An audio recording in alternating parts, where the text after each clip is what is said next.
കൊടുങ്ങല്ലൂരിൽ ദേശീയപാത നിർമ്മാണത്തിനായി പുഴയിൽ നിന്നും വാരിയ മണൽ ഉപയോഗിച്ച് സ്വകാര്യ ഭൂമി നികത്തിയതായി പരാതി.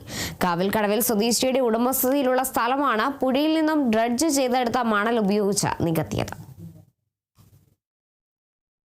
ദേശീയപാത 66 നിർമ്മാണത്തിനായി സർക്കാർ അനുമതിയോടെ പുഴയിൽ നിന്നും വാരി കാവൽക്കടവിൽ സംഭരിച്ചിരുന്ന മണലാണ് നിലം നികത്താൻ ഉപയോഗിച്ചത്.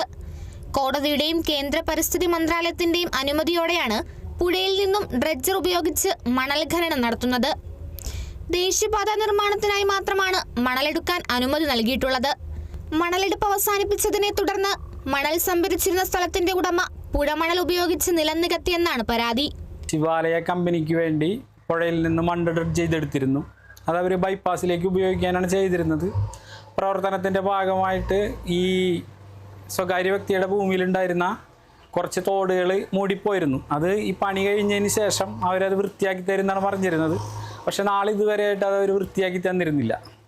ശിവാലയ കമ്പനിക്കാർ നിലവിൽ ഇവിടുത്തെ പണി സ്റ്റോപ്പ് ചെയ്ത് പോയി എന്നാണ് ഞങ്ങൾക്ക് അറിയാൻ കഴിഞ്ഞത്.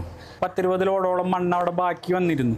ആ മണ്ണ് സ്വകാര്യ വ്യക്തി സ്വന്തം പറമ്പ് നികത്താൻ ഉപയോഗിച്ചുകൊണ്ടിരിക്കുകയാണ് ഈ സമയത്ത്. നാട്ടുകാരുടെ പരാതിയെ തുടർന്ന് പോലീസ് ഇടപെട്ട് നിലം നികത്തൽ തടഞ്ഞു. അനധികൃത നിലം നികത്തലിനെ തുടർന്ന് പ്രദേശത്തു നിന്നും മഴവെള്ളം ഒഴുകിപ്പോകുന്നതിനുള്ള നീർച്ചാലുകൾ അടഞ്ഞതായും പരാതിയുണ്ട്. നേരത്തെ പ്രദേശത്തെ തോട് നികത്തുന്നതിനെതിരെ നാട്ടുകാർ മുഖ്യമന്ത്രിക്ക് പരാതി നൽകിയിരുന്നു. Kerala vision news, Thrissur.